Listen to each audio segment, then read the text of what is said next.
Nous visitons aujourd'hui une ville royale, Versailles, chef-d'œuvre ruineux dans la mémoire historique française. Lorsque Louis XIV a choisi de s'installer définitivement à Versailles, le grand château était rempli de maçons et d'échafaudages. On estime que 36 000 personnes y travaillaient. Le roi Soleil fit appel au dessinateur de jardins et architecte André Le Nôtre pour ordonner ces jardins. Durant 30 ans, Le Nôtre y réglera tous les détails horticoles. Louis XIV aimait la symétrie jusqu'à l'obsession. Le Nôtre y souscrivit en soignant les vastes perspectives, les schémas géométriques, le tout ponctué cependant de bosquets, arbres et arbustes, de pièces d'eau, on y comptait 1400 jets, des sculptures et des groupes statuaires comme au bassin d'Apollon. Ainsi naissaient ce qui devait s'appeler les jardins à la française. Les jardins de Versailles furent l'incessante préoccupation de ce roi, qui adorait d'ailleurs en faire les honneurs. Louis XIV est mort ici à Versailles en 1715. Dans ces magnifiques jardins de Versailles, nous allons nous attarder dans quelques endroits privilégiés et choisis par un jeune comédien québécois qui vit et travaille à Paris, Serge Dupire. Serge, je vous dis d'entrée de jeu, vous avez un lourd passé. Un lourd passé horticole. Oui. Oui, bien sûr. Mon grand-père, Louis Dupire, est un des cofondateurs du Jardin botanique de Montréal avec le frère Marie-Victorin. Et d'ailleurs, il y a toujours au Jardin botanique les serres Louis Dupire où on fait pousser les fleurs qu'on distribue dans la ville de Montréal tous les étés. Et puis son fils, Jean, mon père, donc, était aussi, c'est-à-dire que lui était vraiment jardinier, il n'était pas fondateur d'aucun parc, Oui, ou de, oui. même s'il a travaillé au service des parcs de la ville de Montréal. Il était jardinier dans sa jeunesse pour des gens qui étaient en moyen, des gens nantis, parce qu'il a travaillé, par exemple, pour la famille Rockefeller dans l'État de New York. Et ensuite, il a travaillé pour la famille Trapp, qui vit à Stowe, au Vermont, donc Oui. la fameuse famille Trapp, où d'ailleurs il a rencontré sa première femme. Il était jardinier pour ces gens-là. Et donc, il s'est marié avec Martina, il a eu un enfant et malheureusement, à la naissance, et la mère et l'enfant sont morts. Mais papa, quand même, avait décidé de parfaire sa formation d'horticulteur. Et donc, il est parti de Stowe au Vermont, il est rentré à Montréal, où il est allé au Jardin botanique, il a suivi le cours d'horticulture.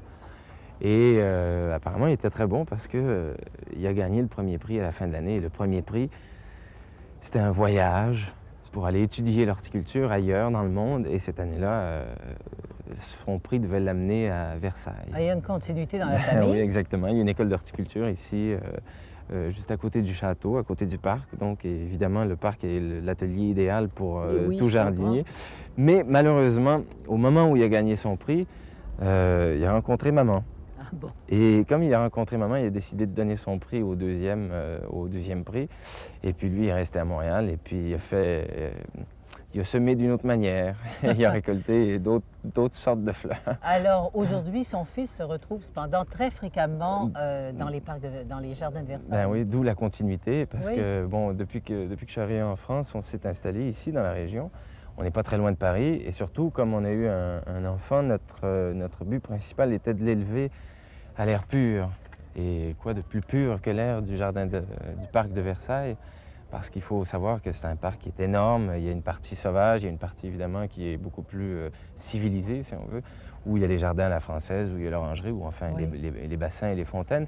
Il y a un côté sauvage derrière, où on va souvent se promener aussi. Alors on va regarder, par exemple, derrière nous, il y a ce magnifique jardin qui est vraiment à la française, Voilà. avec ses côtés rectilignes, ce côté très ordonné. Il y a des plates-bandes de salvia et de nicotine, ce qui fait le blanc et le violet en plate-bande, entouré de buis toujours. Mhm. C'est très beau. Ouais. Mais je sais que vous affectionnez aussi les Trianons, le Grand Trianon par exemple. Oui, bon, le Grand Trianon, déjà, c'était la résidence c'est pas vraiment la résidence de campagne, mais comme Mme Montespan était la maîtresse de Louis XIV et qu'elle n'était pas sa femme officielle, elle lui a demandé de lui ériger une petite maison de campagne. Et donc, ils se sont retrouvés à Trianon. Ils ont fait le Grand Trianon, qui est à 1 kilomètre du château, plus Et ou qui moins. avait beaucoup de plantes. Voilà, autour duquel il y a beaucoup de plantes et d'ailleurs il y a toujours les jardins.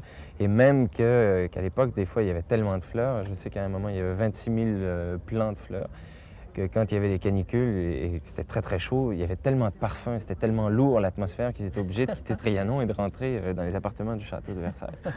Et le petit Trianon? Le petit Trianon, aujourd'hui, autour du petit Trianon, il y a une pépinière. Bon, évidemment, il y a tout le parc aussi. C'est un parc qui a été cultivé où on retrouvera plus tard Marie-Antoinette avec des nouvelles essences d'arbres. Mais à ce moment-là, c'est Madame de Pompadour qui est là. Oui, voilà. Mais aujourd'hui, on a fait, c'est un peu un genre de pépinière parce qu'on est en train de refaire le parc. Renouveler les arbres. Bon, on sait qu'il y a eu une énorme tempête au début de 1990 qui a jeté carrément 800 arbres et après laquelle tempête, on a été obligé d'en abattre plusieurs autres. Donc on a abattu 1500 arbres dans le parc de Versailles.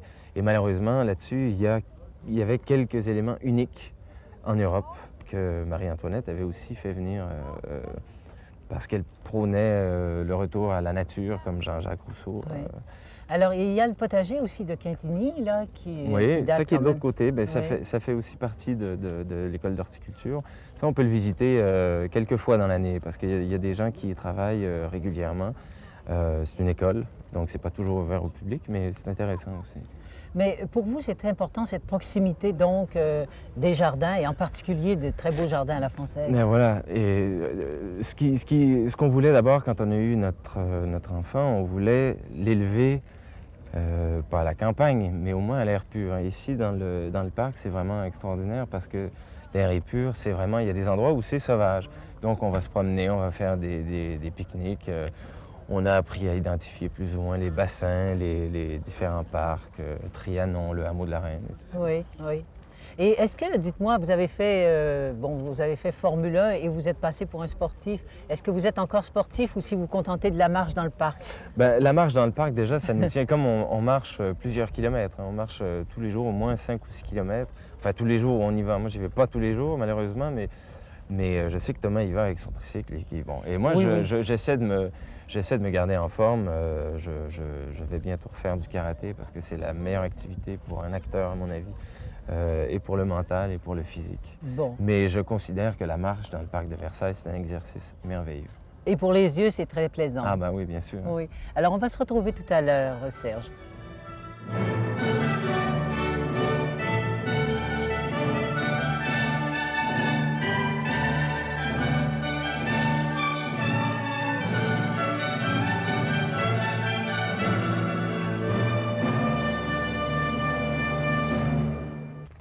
Serge, c'est un des endroits que vous préférez ici, ce coin. Oui, ça s'appelle le hameau de la Reine. Oui. Ça a été construit pour Marie-Antoinette Mhm. par son roi. Oui. On y trouve des petits potagers, d'ailleurs. Oui, il y a des petits potagers juste ici derrière. Toutes ces petites maisons-là, c'était pour recréer un peu... Marie-Antoinette avait lu Jean-Jacques Rousseau. Il y avait donc le retour à la campagne, oui. le retour à la nature. Et puis donc, on est toujours dans le grand parc de Versailles, mais on est carrément éloigné du palais. Donc ici, c'était vraiment la campagne à l'époque. Donc il y a toutes ces petites maisons avec des potagers tout le tour. Et puis là, il y a un étang. C'est moins flamboyant que le château. C'est moins flamboyant, il y a moins de touristes déjà, donc à ce niveau-là, Oui. c'est beaucoup plus agréable. Oui, Pour oui. qui aime se promener, profiter de la nature. Et vous aimez aussi beaucoup les arbres, je pense. Oui, bien ici, il faut voir que bon, quand j'étais jeune avec mes parents, souvent on parlait de peinture, enfin des grandes époques de la peinture. Et puis je regardais la peinture française à ce moment-là, pour moi, représentait quelque chose d'un peu artificiel parce que il y avait des essences d'arbres qu'on ne connaissait pas du tout chez nous. Et puis Des formes, donc, des différentes. formes surtout, Oui. ouais, des formes différentes. Et puis je regardais ça à chaque fois et puis je me disais, mais c'est pas possible, les arbres, c'est pas comme ça, c'est Les ont stylisé inventés, et tout. oui. Eh ben non, pas du tout. On n'a qu'à se promener ici. Il y a des essences d'arbres qu'on ne retrouve pas chez nous, mais qu'on ne retrouve pas nulle part non plus en Europe parce que Marie-Antoinette avait fait venir donc ces essences d'arbres très particulières. Et puis quand on regarde les peintures royales qui illustrent le parc de Versailles, on voit ça ça me paraît encore un peu étonnant, un peu artificiel.